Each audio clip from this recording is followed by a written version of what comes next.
Hello YouTube. I'm filming a short video today. I know I haven't been posting a lot lately. I have one video that I'm going to post right before this one that I shot, I think it was a couple weeks ago. And I'm going to shoot this one because I had an interesting finding yesterday. And yeah, my hand's on it right here. I'm going to go through that in just a moment. Welcome to my new subscriber. Yeah, I got one. If you and any of the other subscribers have any ideas of what direction you want the channel to go, yeah, I'm kind of looking for a little insight there. I've kind of been jumping around a lot. Mostly it's on preserving old things, things that can be restored, or, things that are useful. Let's keep them running, keep them out of the landfill. Honestly, this new junk that comes from different places around the world is kind of meant to be disposable. And I wanted to share something here that I found yesterday, and that's this old book.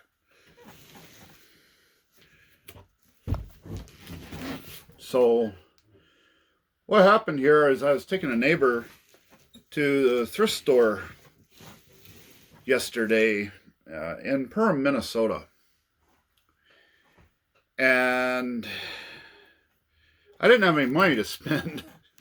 I mean, I had a little bit, and I'll show you real quick what I bought. Digital video cassette, and what I thought was brand new reel-to-reel tape.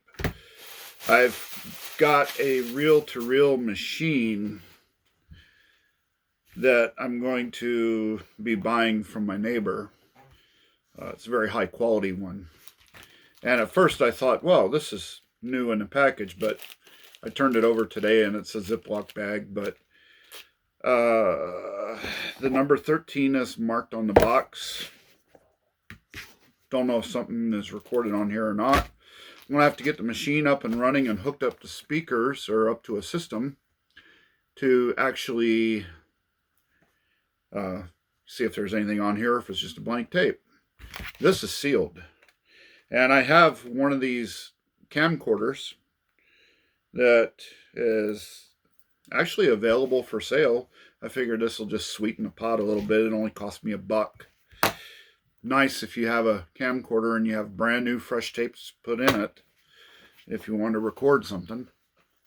But I was sitting out in front of the store talking to a friend of mine on the phone, and there was this big shopping cart full of these books here.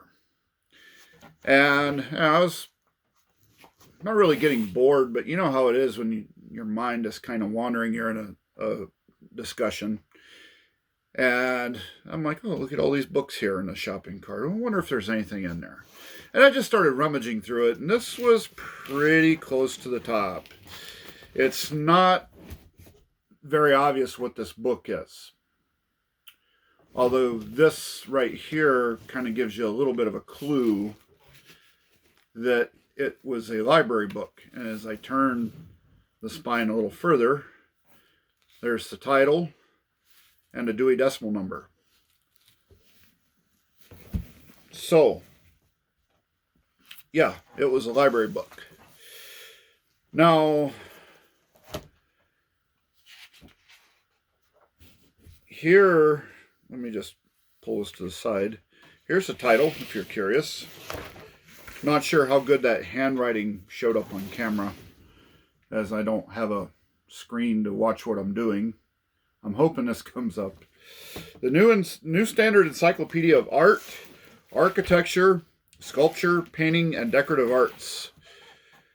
This was based on the work of Louis Hortic. I'm probably butchering that last name. I believe it's French. Hourticq.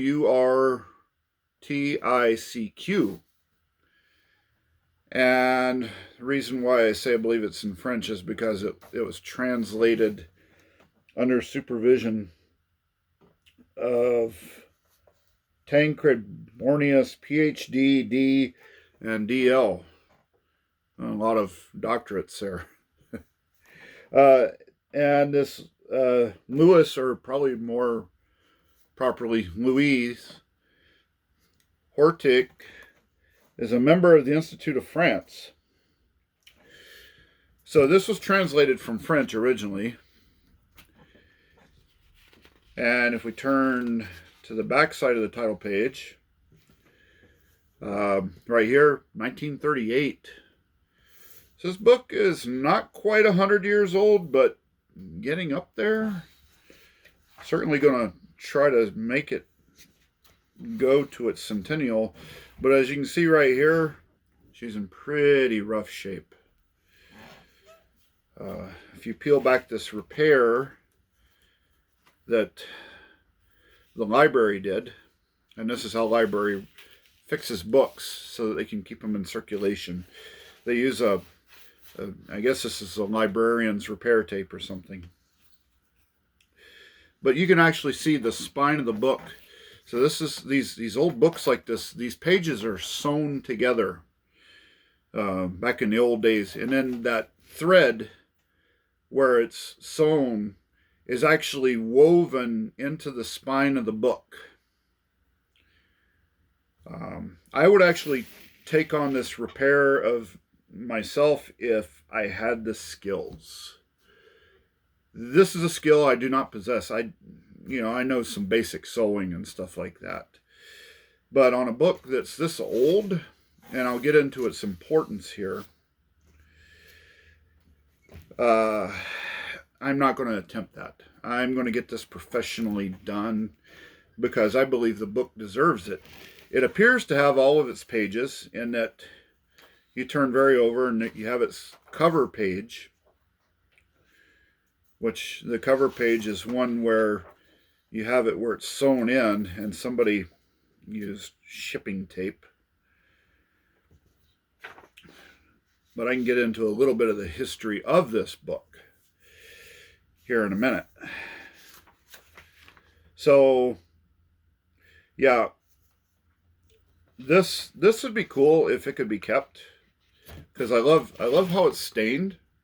It kind of shows scars of where this book has been, and it's part of its provenance. If you've ever dealt with antiques, you know what provenance is. It's kind of literally a who owned it, and it got transferred to this owner and this owner and this owner. So this book definitely started out, and I'm going to grab the camera here and then try to resituate it again. Let's see where, there it is. So I'm trying, okay, that's good. Got the daylight of the window there.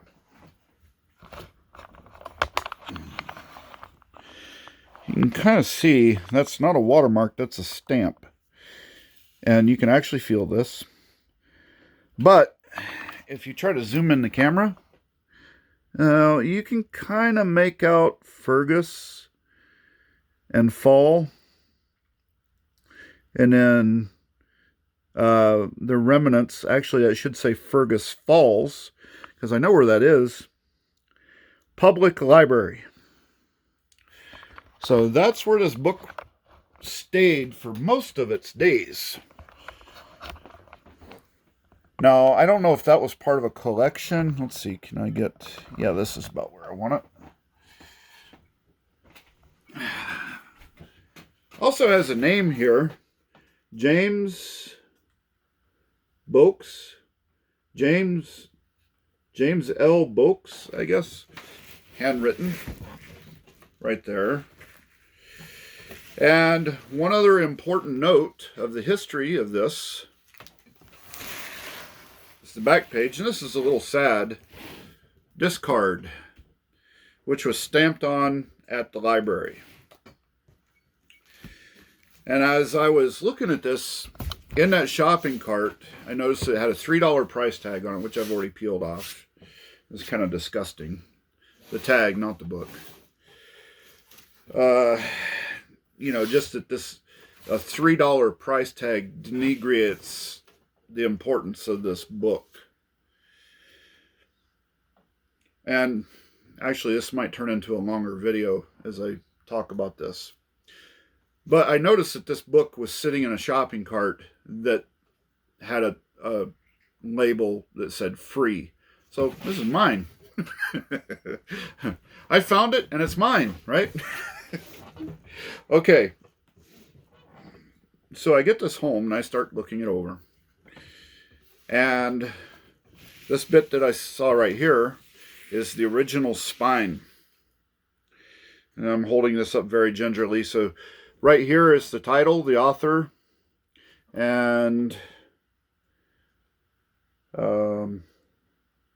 the publisher, which is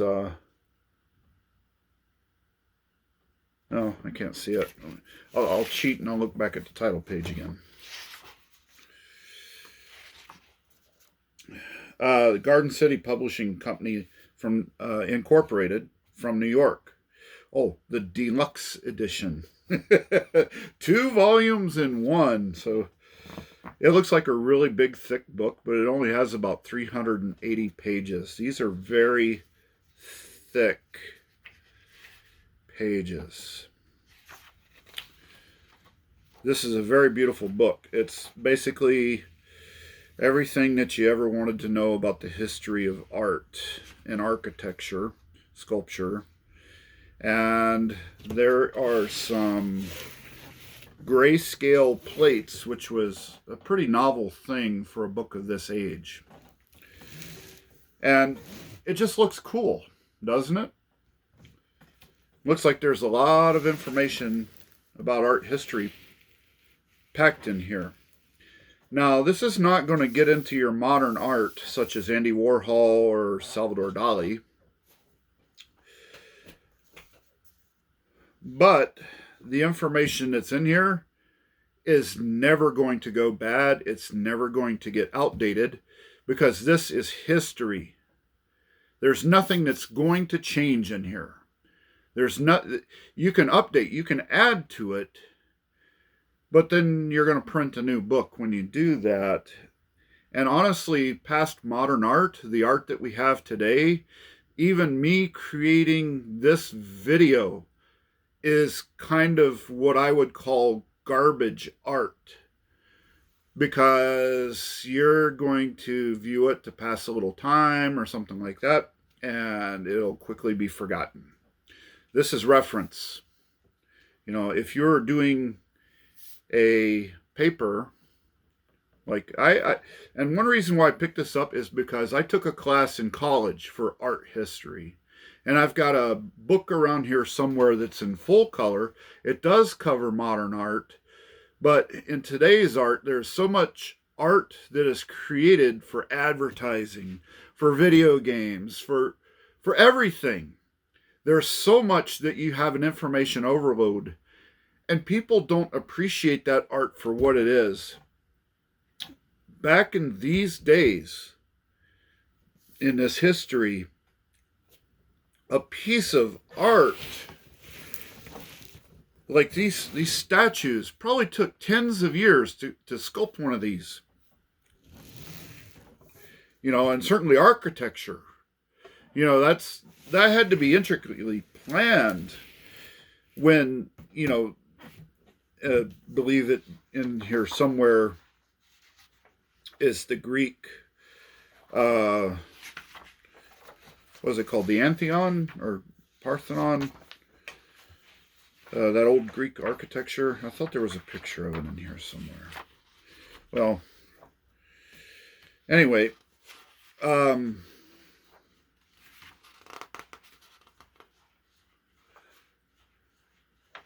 yeah. So art today can be created by artificial intelligence in mere seconds.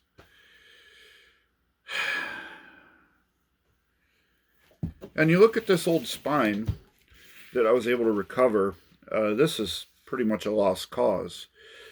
But if I turn this over to a company to have it rebound, they could probably meticulously recreate this. I don't know if it shows up, There's all this gilding that's very detailed. Imagine having this on your bookshelf with this facing you when it was all brand new. Oh, and by the way, I did a Google image search on this. So this is an art history book, right? This is an alchemical symbol for baking powder. I guess the publisher just thought, hey, this looks cool. Let's put it on the cover of our book that we're going to steal from the French. But here's the thing.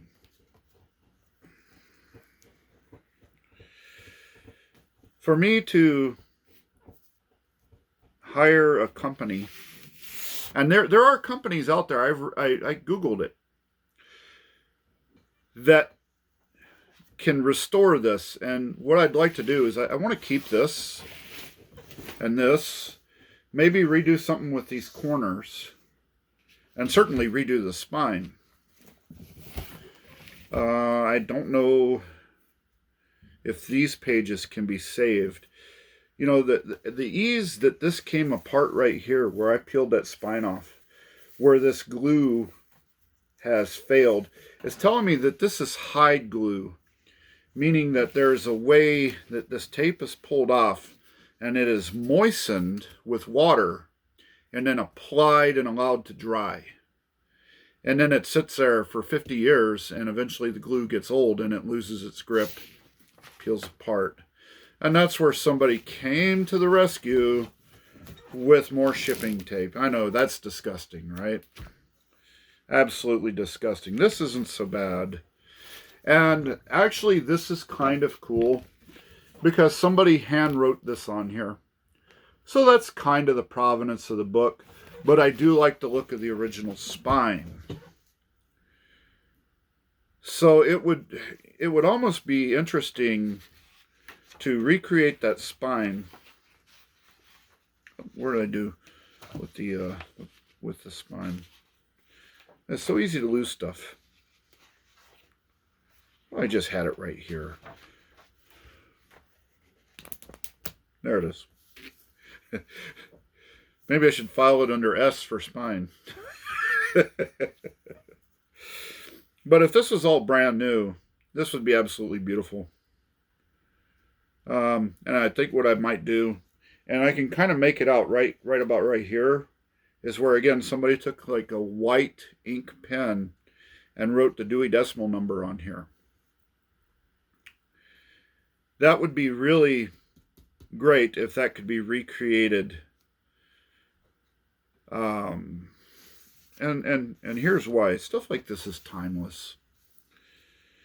You can go to Amazon and you can purchase a book about art, and it'll cost you about $50. And it'll have brand new glossy covers and everything. But when I was going through the pages of this, and I'm actually risking damaging it further by handling it, you know, and going through it. How many people came before me on this very day and this exact same thing and, you know, read these words? This book is almost 90 years old. And I'm pretty sure a lot of that time was spent just sitting on the shelf. But somewhere down the line, someone came and wanted to know about Mantegna, portrait of Cardinal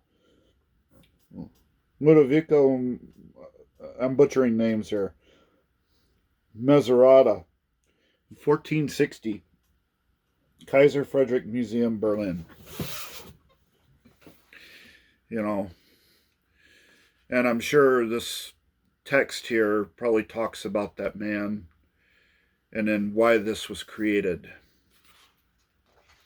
You know, art, I feel, is such a very important part of our history, and here's a book that is kind of central to that. And I believe this goes over everything around the world. if you had to take a class about art history, and if you did it today, you would probably go on Google. If you had to write a paper about a certain artist or something, you go on Google, seconds. You got everything you ever want to know on your favorite device, your phone, computer, tablet, whatever. Back in the day, and I want to get into when I found this stamp right here where it says discard. So for most of us today, this word means to throw away. Take this out the door. Get a new book. Discard. But that's not the entire meaning of that word. And I was thinking about this as I was eating breakfast this morning. So, back in the old days of our Gen X, pretty much Gen X was the last generation that experienced this, because millennials began to take over in the schools. They had computers. They had computers where you could go in and look up a subject, and you could look up anything you want to on that computer and then find the book. Now you could just Google everything and have it on your phone, or whatever, wherever you are. You don't even need to be within 100 miles of a library, and you can get any information out of the nearest library that you wanted, or out of any other library around the world for that matter. But back in my day, you wanted to write an article about something, go to a library. There ain't no computers. I mean, yeah, they had Apple IIs. The only thing they were doing with those is playing Oregon Trail. I mean, come on, right? Maybe the librarian had an IBM PC that they kept their accounting records on, and who checked out what. I do believe that they did have barcode scanners right at the very end when I was in college. And you check out something by scanning a barcode, and then you scan your library. But I also remember back in the old days, if you want to check out something, in the back of the book, or maybe it was the front, they had that pouch with a date due card, and then you handwrite the date, and then you take your library card out, and it had a thing where they would run it through a similar machine like the old credit card machines, where it would mark your library card number along with the date, and that would be their record of who checked it out, because your name was attached to that number on that library card. And yeah, that's how they used to do things. But to find a book, we didn't have the computer. We had the Apple IIe with the Oregon Trail on there. And I think when I was in high school, they had floppy disks that you could check out. If you had a computer at home, you could check out a floppy disk. Like if you wanted to play Oregon Trail at home, you could take it home and, try it out for a week. But I believe that some of the stuff they were doing with copyright laws and stuff like that, they pretty much nipped that in the bud, because you could take that disc home and copy it on a blank floppy and then return it to the library. So that didn't last long, but I digress.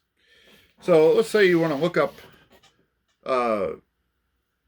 something, you got to write a paper about, Greek art, let's say, or Greek sculpture more specifically. Okay. Well, so you go to a library to look this subject up. And depending on what library you go to, these buildings are massive.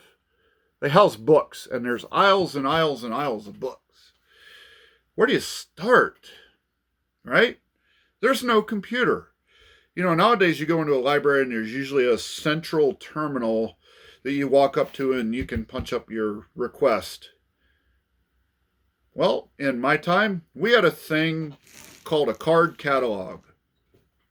They had these large, ornate wooden cabinets with small drawers that were about this big. And they had a handwritten label on there. And they were handwritten because they didn't have expensive stamping machines back in the day. Where they label makers or anything like that. They did have some of it, I guess. But it was just as easy just to handwrite it down and stick it in there's like a little window that you could put that in there. And you pull the drawer open and it is full of these index cards. And they're held in place with a pin. Now, anybody could come along and pull that pin out and rearrange the cards, which you're going to burn in hell for doing that, because if somebody wants to look up something in there, everything should be in alphabetical order in this card catalog. And then they had 3 card catalogs. They had for title, and all of the titles in the library were sorted to alphabetical order. Then they had author, again the same way. And then they had subject. So typically subject was nonfiction only.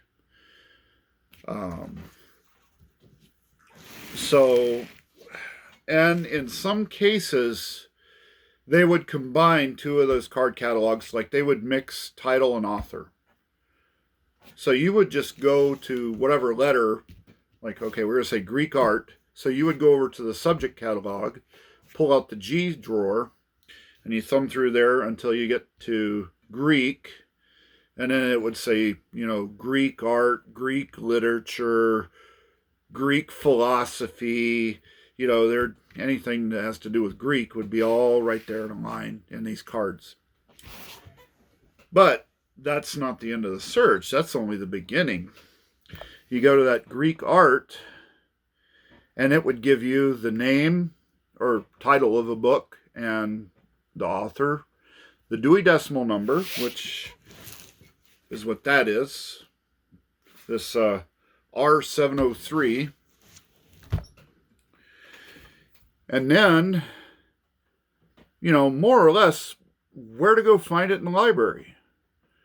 So back then, we all knew how to use a Dewey Decimal System. You just go over to the nonfiction section, and you start with 000 and go to 999.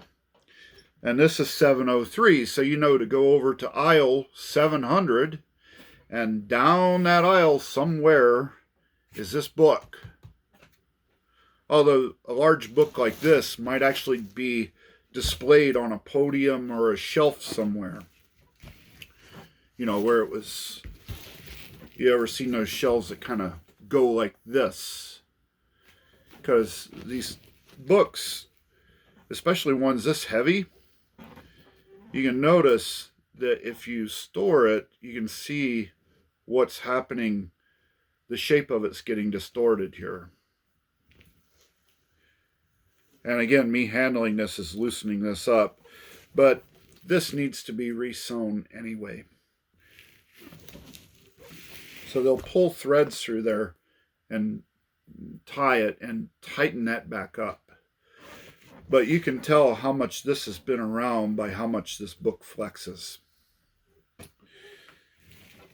And it's a little bit sad, but here I come, and I want to save this book. So on these professional bookbinding, or I should say book rebinding companies, ain't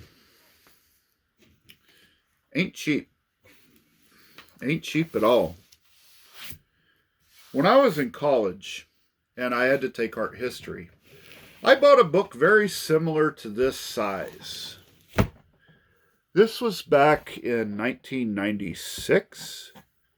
And it was a time where I decided to go back to school. So I graduated high school in 90. And I went to community college for about a year, and then I dropped out. It was tough. But I decided to go back. I had a job where I had a night shift as a security guard, and that allowed me a lot of time to read and study. So I thought, well, when I go back to college, what do I want to do? Well, I wanted to be an art teacher at the time. Let's go and take art history. That was kind of a requisite for that. I bought a book this size and it was about $120, and that was 1996.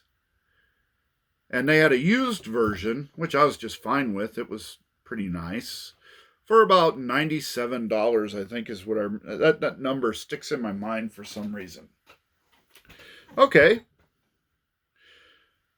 So back in that day and age, you could buy this similar book for almost $100 used. Okay.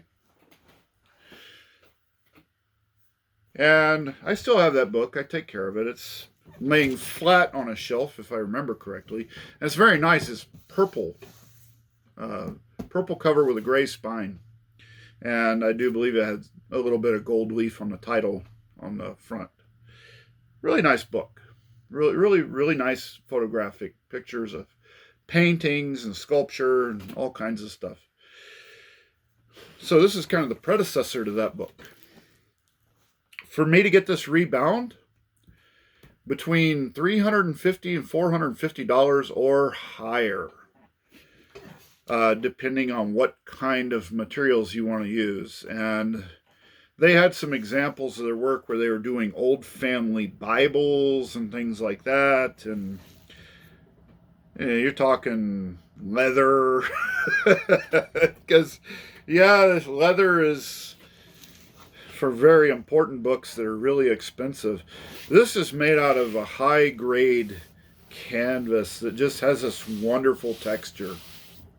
And like I said, it bears the scars of time. And going to a library and looking for this book and sitting at a table in the library and doing this is an experience that every person should try at least once. It's very convenient to get information and be able to my spine's falling out here. It's super convenient. But then when that is so convenient, when you get a paper that you have to do for a class, and I'll just go on my phone and there it is. Okay, now I'll just write this down verbatim, or cut and paste and put it, into a word processor or whatever. What was the point of doing that paper? What did you learn? When I did a paper, we had to handwrite all that stuff. Although when I got out of high school and got into college, we started to get word processors and computers and things. But you still had to get a book and read it and then type it on a real keyboard. Not just however you do your phone. I like to do swipe and type, and it only works half the time anyway. It's kind of stupid. I like a keyboard for typing. Make fewer mistakes that way. But when you do this, you remember it. That information is important. It's not where you just do a thing, okay, there, okay, it's done. And 10 days later, you forgot all about that. You get your grade. Okay, you got your grade, but what do you take from that? What do you take from your class? Well, I got an A. Okay. What do you remember from it? Well, okay, I did some stuff. I did some reports about what? I did a paper on Greek art. Oh. What do you remember from that? There was lots of marble. You see where this is going. I did a paper when I was in college in art history on modern art. And I believe it was Andy Warhol and the effect. Now I'm trying to remember, because no, this has been like 30 years ago. Yeah, it has been that long. 30 years ago. Holy crap. uh, I remember the paper was by Andy Warhol, and I think I've got that paper somewhere. Um, and I even had to draw a picture of what I thought was a representation of model art, or modern art. Yeah, I got the highest grade possible. I excelled in that class. I got 100% in that art history course. I absolutely love art history, different aspects. Um, I guess you would say different genres of art, whether it be painting or sculpting or printmaking, acting, dancing, music. These are genres of art. This book is part of that. This book in and of itself has become a work of art.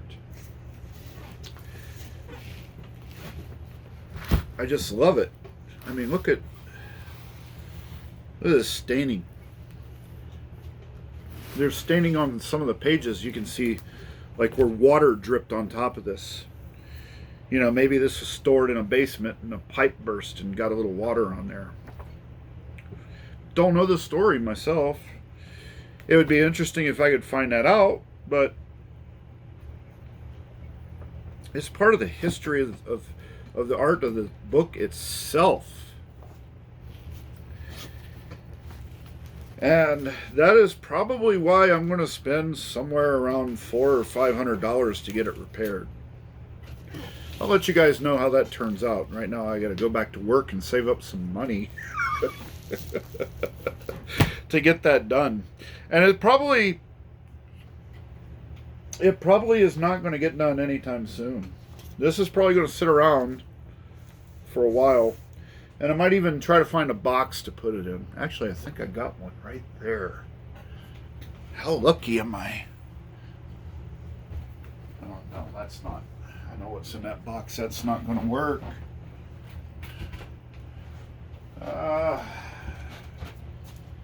Yeah, that's... I've been cleaning up around here and I've been getting rid of stuff. I don't think it'll fit in here. If it does... Oh, look at that. It's a perfect fit.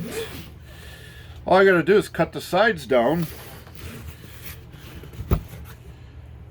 I can wrap this up in some of this, whatever kind of foam this is. I've got a bunch of this stuff. Use it for all kinds of stuff. Let's see if I can get this back out of here again. I know what I'm going to be working on. I'm going to cut this box down and put this book in it. I wonder how easy I can get to this other book. I just want to share it. This is a complete mess in here.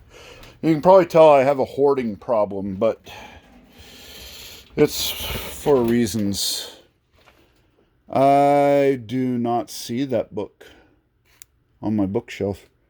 Unless it's down there. It might be down there. I need to clean this mess up. And by the way, you see that stack right there? Those are some newspapers. And they're from our local Indian reservation here, White Earth. Oh, hey, here's another book. I want to share this one real quick.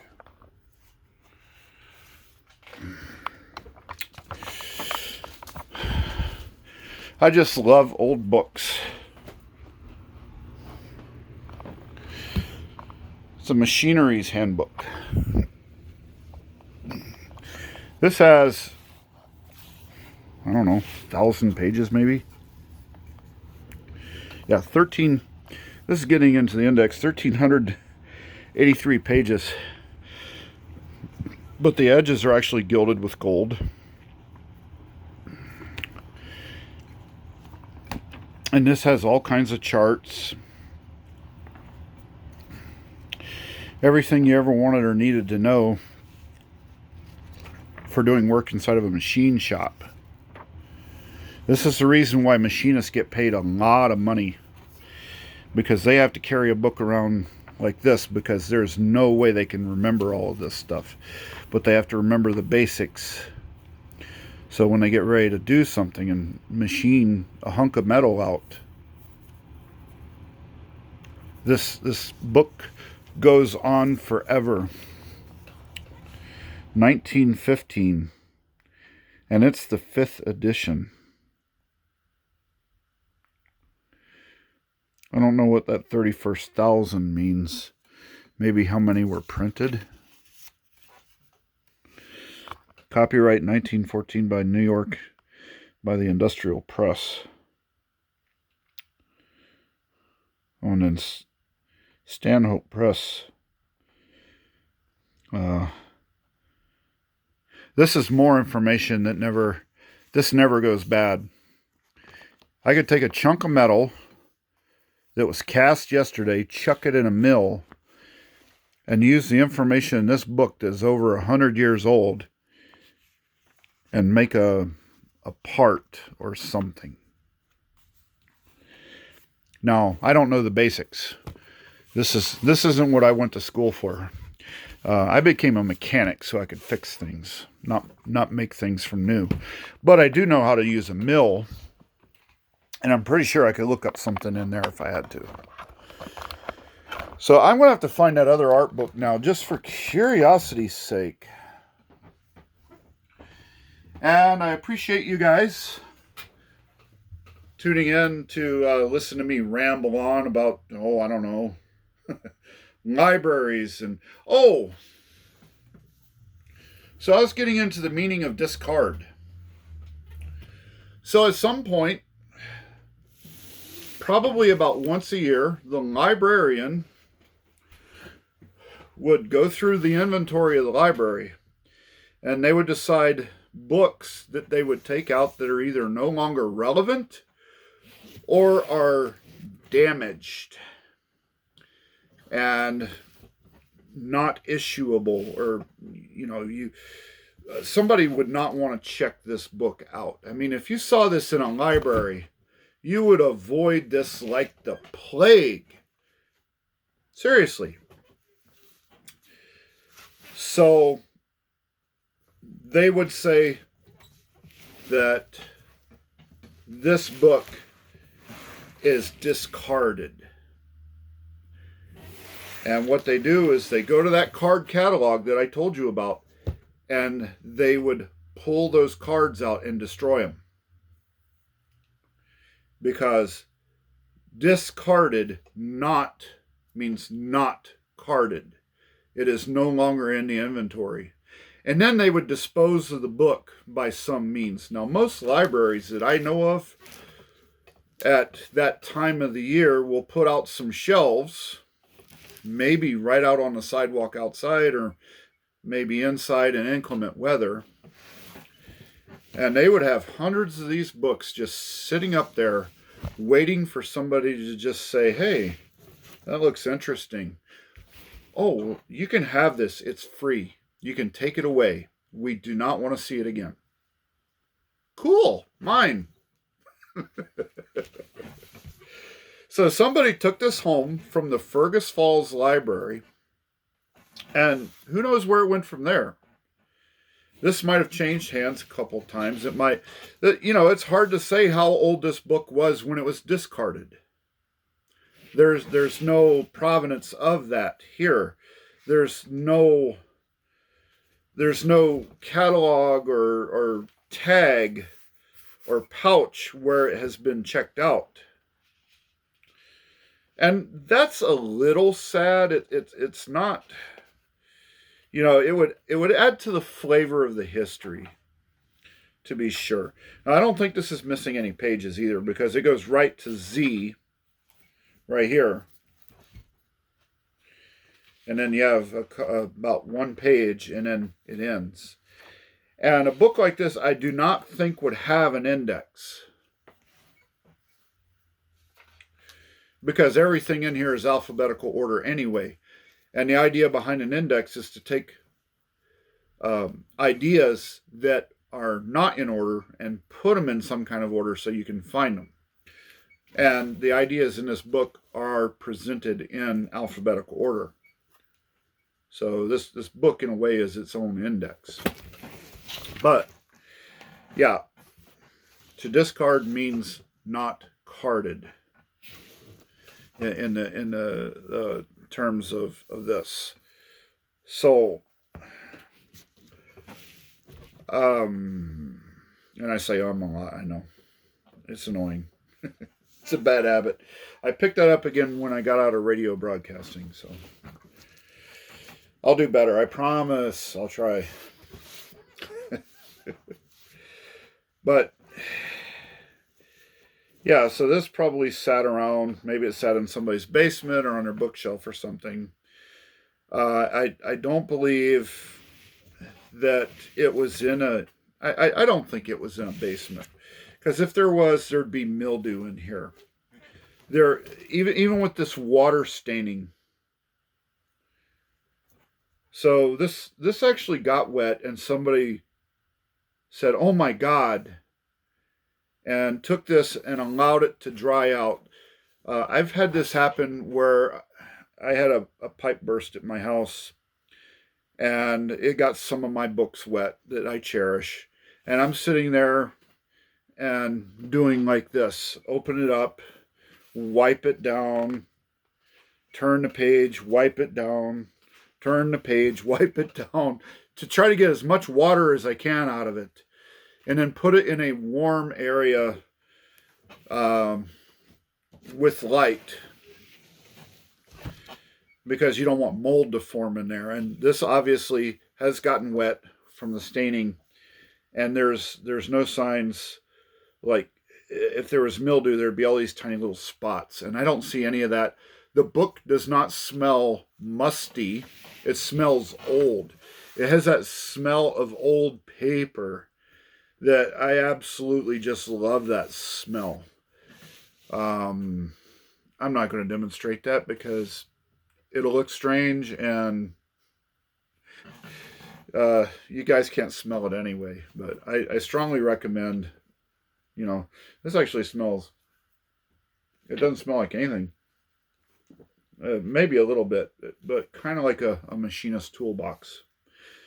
This book is shaped the way it is because it actually fits in a drawer in a machinist toolbox. It actually gets stored just like that inside of the toolbox. You open that up and you pull the book out, look up something, and put it back in, close drawer. This one, I want to get it redone and make a coffee table book out of it, because this looks like some old spell book out of a role-playing game or something, doesn't it? Especially with an alchemy symbol on the front of it. I mean, come on. Baking powder?